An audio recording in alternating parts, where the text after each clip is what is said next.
چقدر ما داریم دوستان بسیار از مردم ما با فوکوس یا اینکه این گونه چیزها خیلی هم باوری سخت دارند. و در ویدیو رولیک امروز دوستان یک چند فوکوس را سیراشون فوش میکنیم. اما پیش از سر کردن این رولیک دوستان با کانال ما ابونه میشیم، یک لایک دیگر ما باشد سر میکنیم.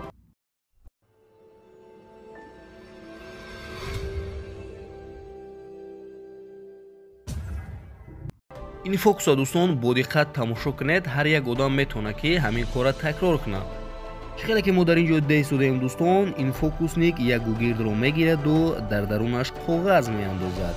لیک از درون این گوگرد با جای کاغذ پول رو کشیدن میگیرد و باز بینید که این دفعه تنگه رو میدازد، باز همون گونه پول رو از درونش میبرد. اما این چگونه میشود و تنگه کجا شد؟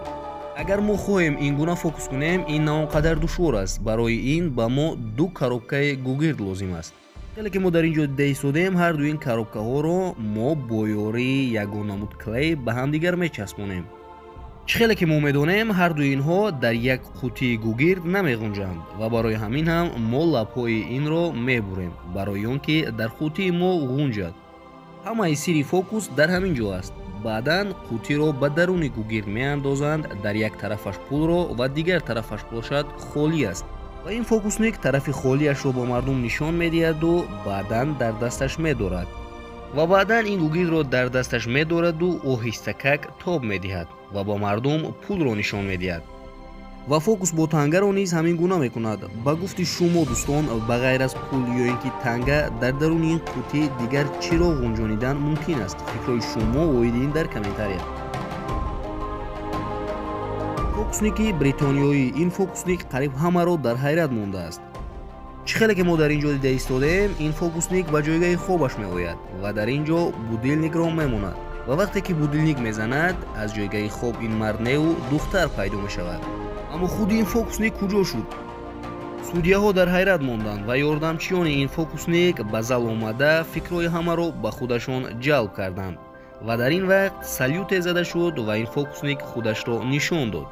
با لباسهای او بینگرید، این فوکوسنیک توانست حتی لباسهایش را نیز عوض کند و در اینجا این فوکوس با آخر نمیرسد. بینید که این فوکوسنیک را باز با یک کلیدکای خیلی هم خرد محکم میکنند، گردش را با اسکاچ میپیچانند و با کپیو خیلی هم سخت میزنند و در آخر این کلیدکا را در میدهند.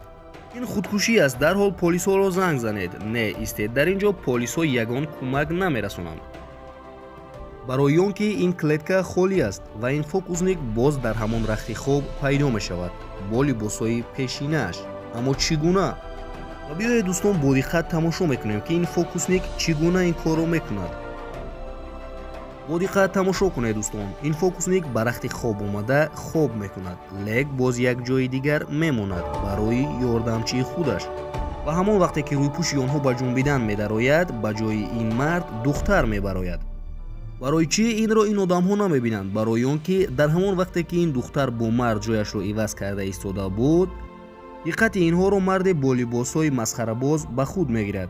در همین وقتی کوتاهک اینها جایشون رو زود عوض میکنند. در این وقتی کوتاهک یاردمچیان فوکوسنیک به صحنه آمده، رخت خواب رو با خود این فوکوسنیک به دیگر طرف تاب دادند و در همین وقت سلیوت میزند و این فوکوسنیک میبراید. و همین گونه یگان کس یگان چیز رو نفهمید، لیکن فوکوسنیک چگونه توانست که لباسش رو زود عوض کند؟ شما در حیرت میافتید، لیکن فوکوسنیک لباسش رو عوض نکرد. بینید دوستان که از تگی کرته‌اش باز او لباس دارد. انا اکنون دوستان میگذاریم به کلیدکا چگونه این شخص از آنجا برآمد. وقتی که اینها این کلیدکا رو با اسکاچ میپیچاندند، این فوکوسنیک از تگ کلیدکا آهسته‌کک برآمده در تگ رخت خواب جای میگیرد.